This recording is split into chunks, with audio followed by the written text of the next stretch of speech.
नमस्कार विद्यार्थी मित्रांनो, डॉक्टर सुशील स्पॉटलाइट या युट्यूब चॅनलवर आपलं सर्वांचं स्वागत आहे। 15 मार्च 2019 संबंधीच्या महत्वाच्या न्यूज आपण बघणार आहोत।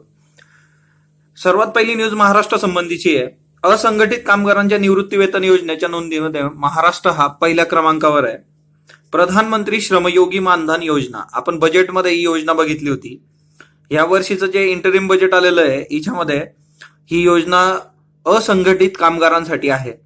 असंघटित कामगार काय असतात ते तुम्ही मला कमेंट बॉक्समध्ये सांगाल। इकॉनॉमीची हे एक महत्वाची कन्सेप्ट, अनऑर्गनाइज सेक्टर आणि ऑर्गनाइज सेक्टर याच्यात काय फरक असतो तो तुम्ही कमेंट बॉक्समध्ये मला सांगाल।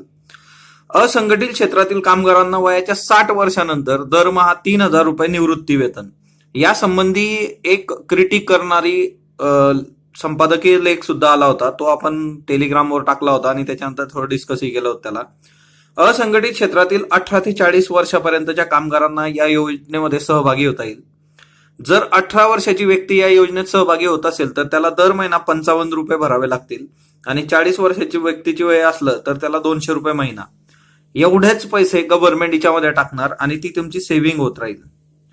महाराष्ट्राच्या एकाच महिन्यामध्ये 4,71,618 नोंदी झाल्या, या भारतात सर्वात अधिक आहेत। सर्वाधिक नोंदणी झालेल्या जिल्ह्यांचा तुम्ही विचार केला तर सातारा पहिल्या क्रमांकावर आहे आणि पुणे दुसऱ्या क्रमांकावर आहे।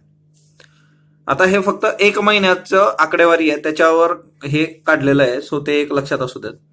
असंघटित क्षेत्रातल्या कामगारांसाठी ही महत्वाची योजना आहे, त्या काळात सुद्धा याच्यावर प्रश्न विचारण्याचे चान्सेस खूप जास्त आहेत।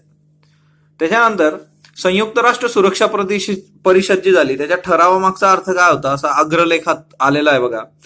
चीननी नकाराधिकार वापरला, बाकीचे देश होते, फ्रान्स होता, अमेरिका होतं, ब्रिटन होतं, त्याच्यानंतर रशियाने सुद्धा जोर लावला होता की ह्या सगळ्या याच्यामध्ये दबाव आणून मसूद अझहरला आंतरराष्ट्रीय दहशतवादी हे म्हणून जाहीर करायचं।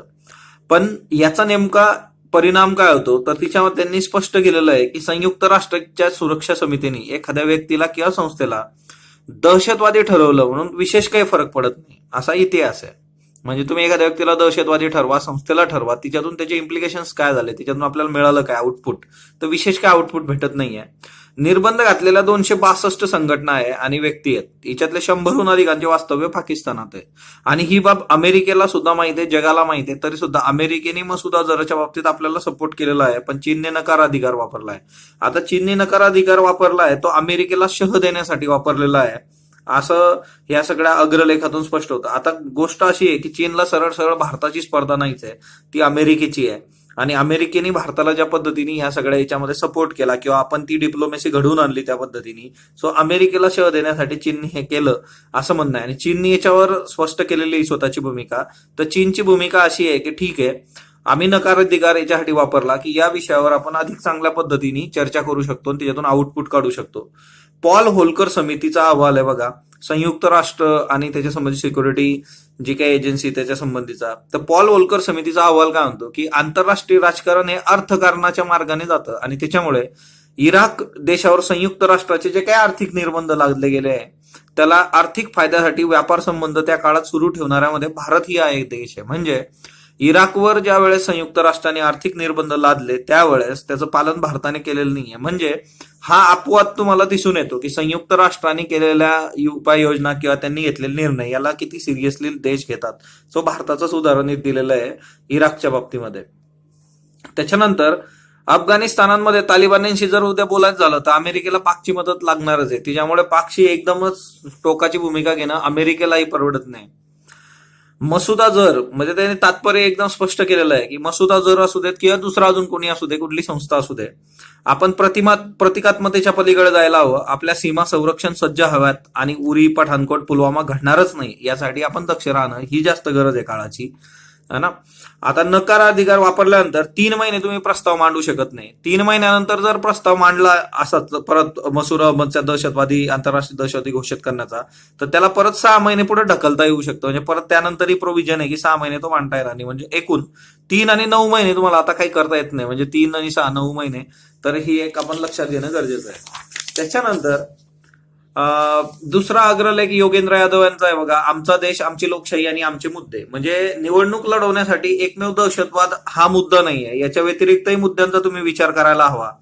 म्हणजे कालच मुंबई सीएसटी जवळचा ब्रिज कोसळलाय बघा, तिच्यामध्ये 5 लोकांचा मृत्यू झालेला आणि किती 30-35 लोक हे जखमी झालेले आहेत.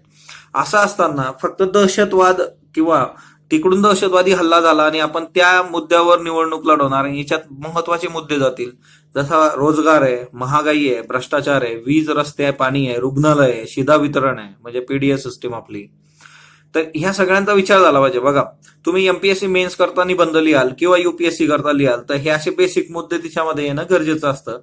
देश माझा, मत माझे आणि मुद्देही माझे अशा संकल्पनेला धरून हा लेख आहे.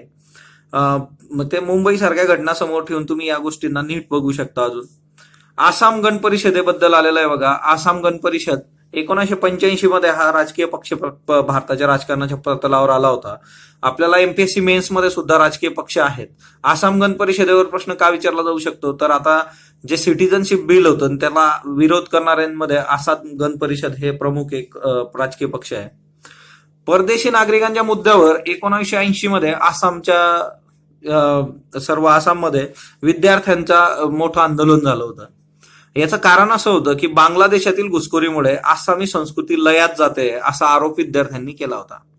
आता याचा परिणाम असा झाला की त्या काळातलं तर सगळं आंदोलन, तो सगळा विद्यार्थ्यांचा रोष बघता राजीव गांधी सरकारने विद्यार्थी संघटना, जिला आसू, याच्याशी शांतता करार केला होता आणि यामधूनच 1985 ला आसाम गण परिषद या राजकीय पक्षाची स्थापना झाली.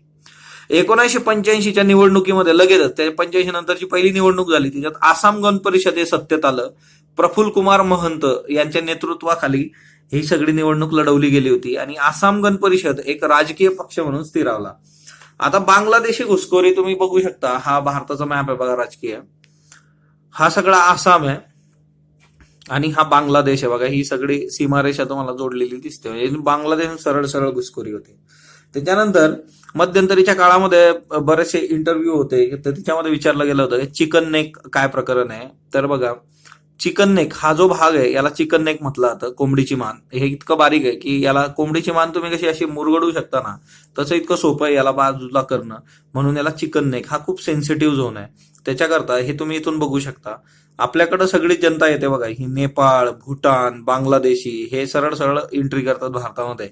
बऱ्याचदा असंही होतं की पाकिस्तानातून दहशतवादी हे इकडून न येता दहशतवादी हे असे फिरून इकडून एंट्री करतात नॉर्थ ईस्ट मध्ये. हा सगळा नॉर्थ ईस्ट प्रत्येकाने नीट करून ठेवा बघा, हे खूप महत्वाचं आहे. त्याच्यानंतर हे एक मिझोराम एक लक्षात ठेवा, हे फक्त असं राज्य आहे की जे बांगलादेश आणि म्यानमार दोघांना बॉर्डर करतं. सो ही एक महत्वाची गोष्ट आहे की मिझोराम बांगलादेश आणि म्यानमार दोघांना बॉर्डर करणारं राज्य आहे. त्याच्यानंतर भारताचा नकाशा आता ठेवलाच आहे समोर. तर एक बेसिक गोष्ट ती पण की हे जे ट्रॉपिक ऑफ कॅन्सर आहे, तर ट्रॉपिक ऑफ कॅन्सर कुठल्या राज्यांमधून जातं हे बघा. मिझोराम, त्रिपुरा, वेस्ट बेंगॉल, झारखंड, छत्तीसगड, मध्य प्रदेश, गुजरात आणि राजस्थान. हे ट्रॉपिक ऑफ कॅन्सर आहे. हा गुजरात, राजस्थान, मध्य प्रदेश, छत्तीसगड, झारखंड, वेस्ट बेंगॉल, त्रिपुरा आणि मिझोराम हे आपल्याला नियमितपणे विचारला जाणारा प्रश्न आहे हा. आता आपण थोडंसं भौगोलिक बघूयात. भौगोलिकमध्ये तुम्हाला काही गोष्टी अजून क्लिअर होतील. भौगोलिकचा जर विचार केला तर तुम्ही इथं बघू शकता की हे जारो खासी जयंती आहे या मिकिरेल आहे आणि ब्रह्मपुत्रा जर बघितली तर ब्रह्मपुत्रा आसाम आणि अरुणाचल प्रदेश असे 2 राज्य आहेत बघा. हे याच्यातून वाहते, हे तुम्हाला माहित पाहिजे. जर तुम्ही अशा उभ्या ह्या सगळ्या ज्या काही हिल्स आहेत त्याही तुमच्या पाठ पाहिजे. म्हणजे फॉर एक्झाम्पल मिझो हिल आहे, नागा हिल आहे आणि इकडे मिश्मी हिल आहे. हा इथं मणिपूरचा लोकटक लेक पण आहे. लोकटक लेक पण माहित पाहिजे. लोकटक लेक खूप महत्वाचा आहे, केबुल लामजोशी रिलेटेड आहे. सो आसाम नॉर्थ ईस्ट आपण करूयात बघा. मॅप पूर्णपणे करूयात आपण, त्याचा काही इश्यू नाहीये. त्याच्यानंतर डॉक्टर A.K. मोहंती यांची नियुक्ती झालेली आहे. आपण काल बघितला होता रेफरन्स, आज त्यांच्याबद्दल आलेला आहे बघा. व्यक्तीमध्ये डॉक्टर अजित कुमार मोहंती, संचालक भाभा अनुसंधान केंद्राचे संचालक झालेत बार्कचे. ओडिसाचे मूळचे. 1979 मध्ये त्यांनी भौतिक शास्त्रामध्ये पदवी घेतली होती, ग्रॅज्युएशन केलं. 83 मध्ये संस्थेच्या 26व्या तुकडीचे प्रशिक्षणार्थी म्हणून ते भाभा अनुसंधान केंद्रात रुजू झालेत. मुंबई विद्यापीठातून PhD केलेली आहे त्यांनी. प्रकल्प जर तुम्ही बघितलाय तर अमेरिकेचा ब्रुक हेवन नॅशनल लॅबोरेटरी प्रकल्प तिच्यात काम केलेला आहे. जिनेवाचा सर्च प्रकल्प, बोसान पार्टिकल्स आणि ऑल दॅट, तिच्यामध्ये त्यांनी काम केलेलं आहे. त्यांना मिळालेले पुरस्कार जर तुम्ही बघितलं तर Indian physics society young physicist award 1988, त्यानंतर Indian science national academy young scientist award 1991, अणुऊर्जा विभागातील होमी भाभा पुरस्कार 2001. बार्क बद्दल बेसिक माहित पाहिजे बा, तुम्ही मला कमेंट बॉक्स मध्ये सांगाल बार्क जे आहे त्याची स्थापना कधी झाली वगैरे, हेडक्वार्टर वगैरे, सगळं बेसिक गोष्टी सांगाल. त्याचं काही कोट आहे का बाबा, काही बेसिक बोधवाक्य आहे का. कर्तारपूर यात्रेकरूंना व्हिसामुक्त प्रवेश देण्याची भारताची मागणी आहे. दररोज 5,000 यात्रेकरूंना व्हिसामुक्त प्रवेश मिळाला पाहिजे. कर्तारपूर बद्दल गोष्टी लक्षात ठेवायच्या बघा. 550वी गुरु नानकांची जयंती आहे. त्याच्यानंतर कर्तारपूरचं सगळ्यात पहिलं प्रपोजल 1999 मध्ये आलं होतं. अटल बिहारी वाजपेयी ज्यावेळेस लाहोरला गेले होते बसनी, त्यावेळेस ते ठेवण्यात आलेलं होतं. सो गुरु नानक ही आपल्याला करायचे आहे. आणि कर्तारपूर, गुरु नानकांचा कर्तारपूरशी संबंध म्हणजे जवळपास त्यांनी 18 वर्ष वयाची तिथं हे केलेली आहे. म्हणजे त्यांच्या पार मृत्यूपर्यंत ते तिथंच होते नंतरच्या काळामध्ये. त्यानंतर कोपा अमेरिकेची फुटबॉल स्पर्धा आहे. प्रथमच 2 देशांमध्ये होते संयुक्तपणे, म्हणून हे महत्वाचं आहे. अर्जेंटिना आणि कोलंबिया या दोन्ही देशांना यजमानपद मिळालेलं आहे. दक्षिण अमेरिकेतले 10 प्रमुख देश जे आहेत त्यांची फुटबॉल संघटना म्हणून कॉन्मेबॉल नावाची संघटना काम बघते आणि त्यांच्या कार्यकारिणीने हा निर्णय घेतला. हे प्रथमच 2 देशात होते, म्हणून हे आपल्यासाठी महत्वाचं आहे. त्याच्यानंतर 2019ची कोपा अमेरिका स्पर्धा जून 14 ते जुलै 7 पर्यंत ह्या कालावधीमध्ये ब्राझीलमध्ये होणार आहे. महाराष्ट्र टाइमनी पूर्व प्राथमिक शिक्षणाची दिशा म्हणून संपादकीय दिलेलं आहे बघा. हिच्यामध्ये 0 ते 6 वयोगट याला पूर्व प्राथमिक आणि त्याच्यामधून यांना समोर ठेवून हा लेख लिहिला गेलेला आहे. डीपीएसपीचं कलम 45 आहे बघा. राज्याची मार्गदर्शक तत्व कलम 45, शिक्षणाचा हक्क कायदा कलम 11, राष्ट्रीय शिक्षणाचं धोरण 1974. ह्या सगळ्या ह्याच्यामध्ये हे रेफरन्सेस तुम्हाला मिळतात आणि त्याच्याकरता तुम्ही ते वाचू शकता. हे फॅक्ट्स विशेष नाही आहे त्याच्यामध्ये. दुसरी महत्वाची गोष्ट, निवडणुकी संबंधीचे काही महत्वाचे फॅक्ट्स आलेले आहेत बघा. निवडणुकी संबंधीच्या वेगवेगळ्या देशांमध्ये कशा पद्धतीने निवडणुका होतात. जसं भारतामध्ये आपण ईव्हीएम वापरतो हा ना, ते पण आपण करत गेलो. नंतर सुरुवातीच्या काळात आपल्याकडे बॉक्सेस होते. पहिली दुसरी निवडणूक जी होती ती प्रत्येक उमेदवाराच्या नावाचा एक बॉक्स राहायचा आणि तिच्यात हे टाकलं जायचं कागद आणि ते बॉक्स मग तिच्यातून व्हायचं. तर तिच्यात प्रॉब्लेम असा होता की बॉक्सेस खूप जास्त व्हायचे.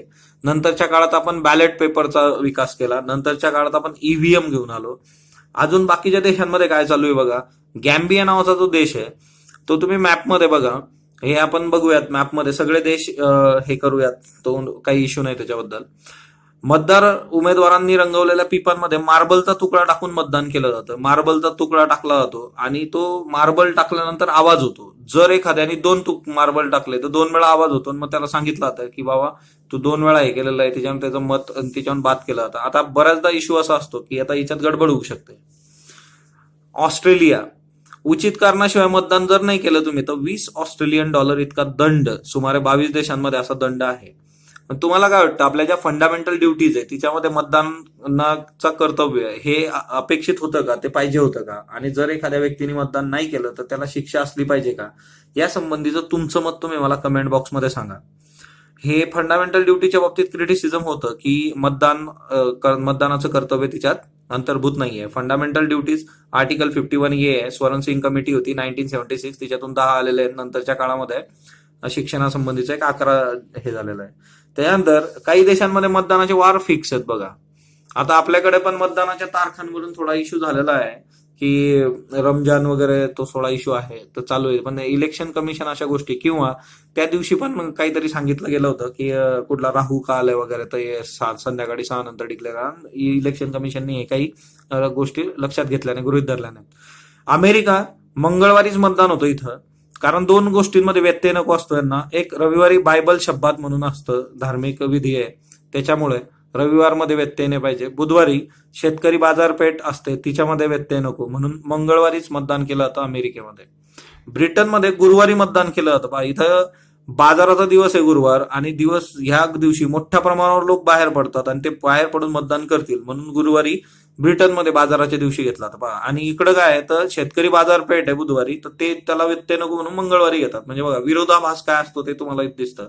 कॅनडामध्ये सोमवारीच मतदान केलं जातं. याचं विशिष्ट रिझन काय दिलेलं नाही, पण कॅनडामध्ये सोमवारी मतदान होतं.